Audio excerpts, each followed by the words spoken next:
Imagine effortlessly creating beautiful, responsive web layouts like this. A sleek dashboard, a dynamic product grid, and an engaging magazine-style page, all without complicated CSS. Today you will master Tailwind CSS Grid and bring your designs to life. Welcome back to the channel. Today we are diving into Tailwind CSS Grid, showcasing 3 powerful layouts you can immediately apply in your projects. Let's jump in. But before we jump into code and start exploring grid layouts, we need to know these basic Tailwind classes. The first one and the most important is grid, which sets display grid.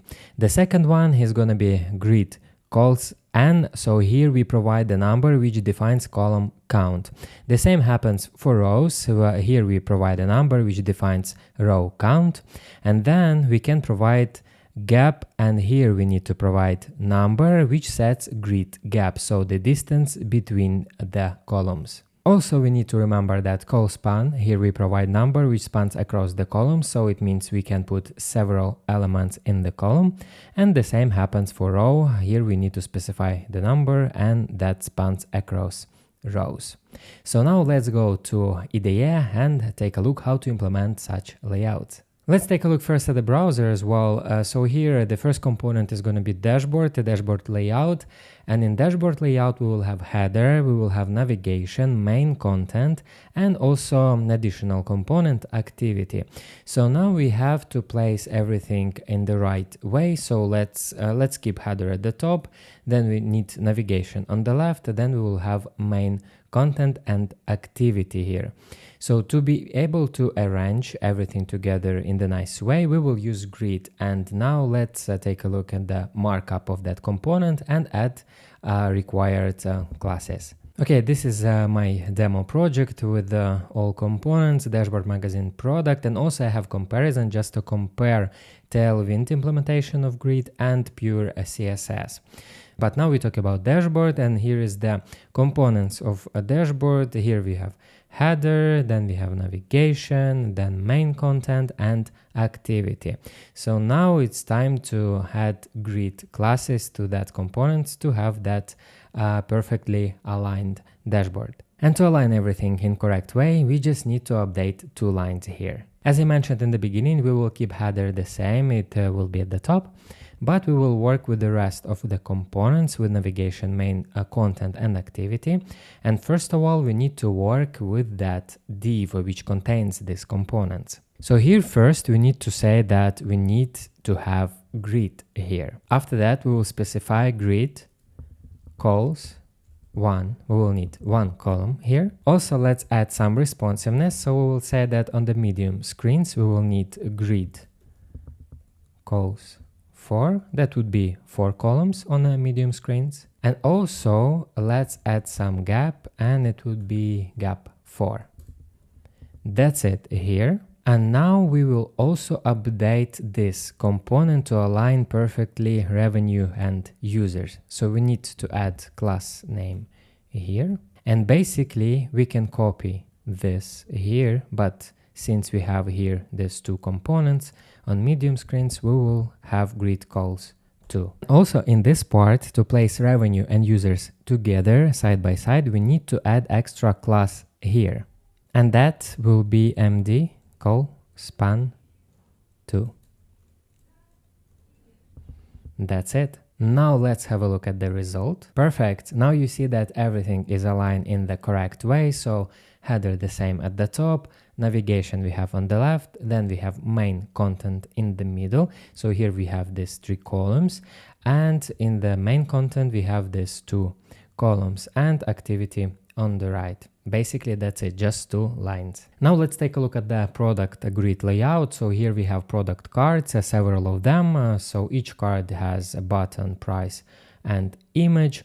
And currently these product cards, they go one after another. So but we want to place them in the perfect grid like you can see in any web shop. So now let's update markup of that component with the grid and see what the result will be. Okay, so here is the markup of product grid layout. So here we have the parent div where we actually render all the cards. So we need to specify that grid classes here in the parent div. So all the cards will be arranged accordingly. For that, we need to add class name here, and then of course the first thing we need to specify grid class. After that, we also specify grid calls 1. On small screens, let's have grid calls 2. And on the medium screens, let's have grid calls 3. And let's have a gap of 6. Okay, I think that's enough. So now let's go back to the browser and see at the result. Great, so now it looks much better. So we have 2 rows with the 3 columns. And by the way, let's check responsiveness as well. Let's squeeze it a bit. Okay, so now we see that we have 2 columns and now we have 1. Amazing, so let's jump now to magazine layout. In magazine layout, we also gonna use that class called span, the one we use in dashboard but only once. Here we use in multiple places. But before that, let me explain exactly how this call span works. Imagine we have code like that. So we have parent div with the grid and grid calls 3. So we have 3 columns with a gap 4. And then on the second child div, we have that call span 2, which is supposed to span column 2 and 3 here. And that will result to that. So we'll have column 1. Here we have column 2 and 3 span together. And then on the second row, we will have column 1, 2, and 3. And the same works for rows. So the first thing we need to do is to update the parent component, which contains all the parts we need. So here let's place grid, then grid calls 1. Then for medium screens, let's have grid calls 6. And let's have gap 6 as well. Perfect. Then to this article, let's add that call span. And it will be on medium screen, we will have call span 2. And basically the same we can apply here. And by the way, I forgot to add few classes here to that article as well. So here we need to add row span, but first we need that call span 4, and we need row span 2. Perfect. Okay, so one article left here, so let's add call span here as well. Okay, let's recap what we have done here. So to parent we assign grid call 1, and then on the medium screens we assign grid calls 6 and then gap 6. After that, to each article we assign MD call span 2, but specifically for that article, which is a big banner, we assign call span 4 and row span 2 because we want this banner to take a larger space in that grid. And basically that's it. Let's take a look at the result in the browser. Amazing. So as you see, banner took the largest space, so it took 2 rows and 2 columns as we expected, and the rest we have as normal. We have here other cards around. And finally, comparison. Tailwind versus vanilla CSS. So as you remember, in Tailwind we just specify grid calls 3 and gap 4 for parent, and for child we specify call span 2 to achieve that layout. The same time in vanilla CSS we need to define class, grid container, then assign it display grid, then grid template columns, 2 fractions and 1 fraction, and then gap 1 rem.